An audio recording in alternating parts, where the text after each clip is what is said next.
नमस्कार, स्वागत है study with Ravi YouTube channel में। आज देखते हैं हिंदी साहित्य से विधा कहानी से महत्वपूर्ण प्रश्न। और ये प्रश्न TGT, PGT, LT grade, DSSB सभी परीक्षाओं के लिए महत्वपूर्ण होंगे। तो प्लीज़ वीडियो को लाइक करें, शेयर करें और चैनल को सब्सक्राइब जरूर करें। तो शुरू करते हैं। पहला प्रश्न है,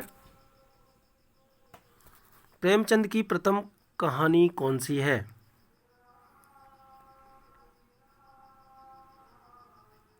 तो इसका सही आंसर है ऑप्शन नंबर बी, सौत। जो है इनकी प्रथम कहानी है, ये हिंदी भाषा और देवनागरी में देवनागरी लिपि में है ये।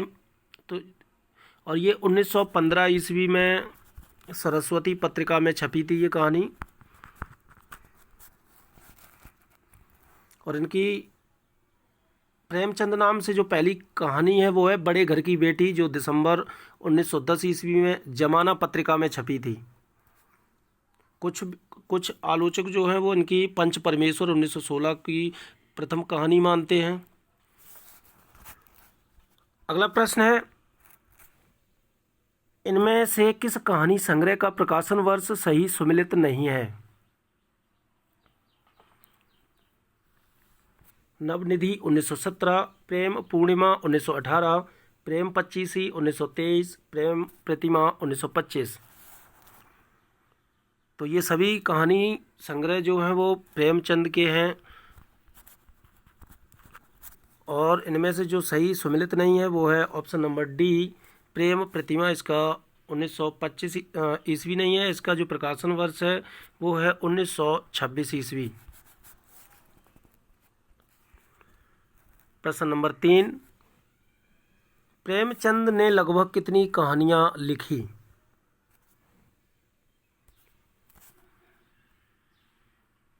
तो इसका सही आंसर है ऑप्शन नंबर ए, लगभग इन्होंने 300 कहानियां लिखी हैं, जो अब मानसरोवर शीर्षक से 8 भागों में प्रकाशित हैं। इनका प्रेमचंद ने एक कथन लिखा है कि सबसे उत्तम कहानी वह होती है जिसका आधार किसी मनोवैज्ञानिक सत्य पर होता है। ये महत्वपूर्ण इनका कथन है। प्रश्न नंबर 4, सुखमय जीवन कहानी के लेखक कौन हैं?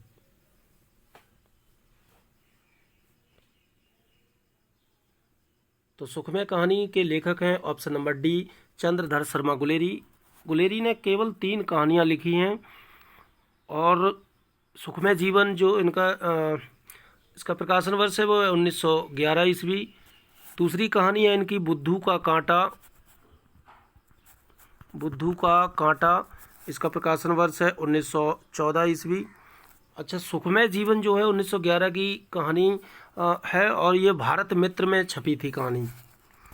इनकी जो तीसरी कहानी है वो है उसने कहा था, जिसका प्रकाशन वर्ष 1915 ईस्वी है और ये सरस्वती पत्रिका में छपी थी। प्रश्न नंबर 5, प्रथम विश्व युद्ध की पृष्ठभूमि पर लिखी गई प्रेम संवेदना की कहानी कौन सी है?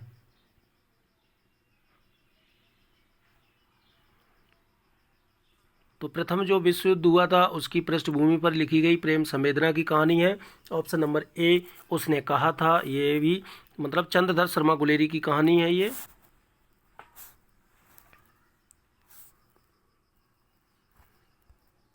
प्रश्न नंबर 6, कहानी का सम्राट किसे कहा जाता है?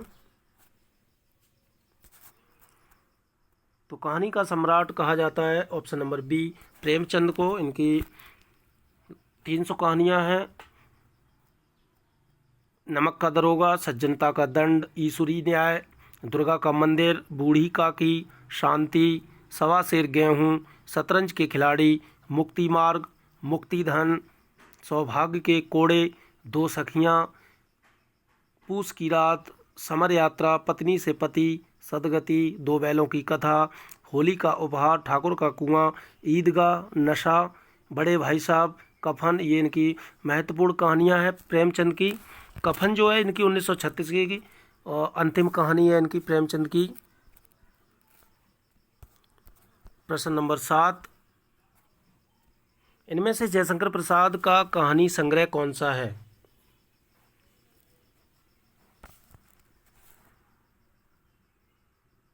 तो इसका सही आंसर है, इनमें से जो प्रतिध्वनि है ये जयशंकर प्रसाद का कहानी संग्रह है।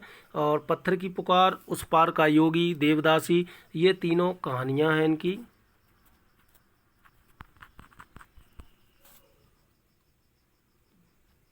प्रतिध्वनि का प्रकाशन वर्ष है 1926 ईस्वी।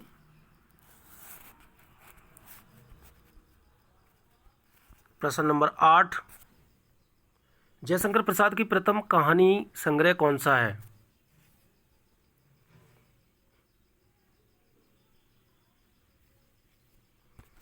तो प्रथम कहानी संग्रह है ऑप्शन नंबर डी, छाया। और इनका जो जयशंकर प्रसाद का प्रथम कहानी संग्रह होने के साथ साथ ये हिंदी का भी प्रथम कहानी संग्रह है। और जयशंकर प्रसाद की जो अंतिम कहानी है वो है सालवती। प्रश्न नंबर 9, कुसुमांजलि कहानी संग्रह किसका है?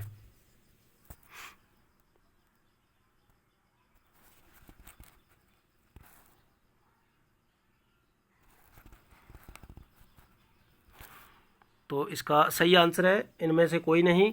कुसुमांजलि जो कहानी संग्रह है ये राधिका रमण प्रसाद सिंह का है। राधिका रमण प्रसाद सिंह।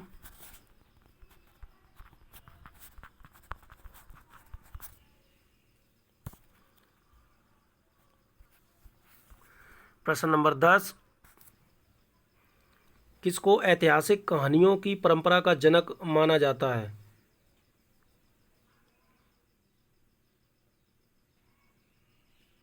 तो ऐतिहासिक कहानियों की परंपरा का जनक माना जाता है option number C, Makhanlal option number D है, वृंदावन लाल वर्मा को जो है ऐतिहासिक कहानियों की परंपरा का जनक माना जाता है।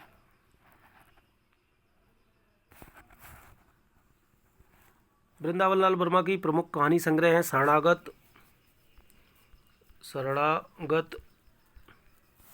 कलाकार का दंड,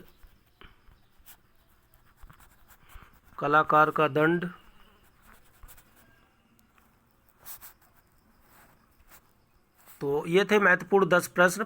अच्छे लगे हो तो प्लीज़ वीडियो को लाइक, शेयर, चैनल को सब्सक्राइब जरूर करें। Thank you.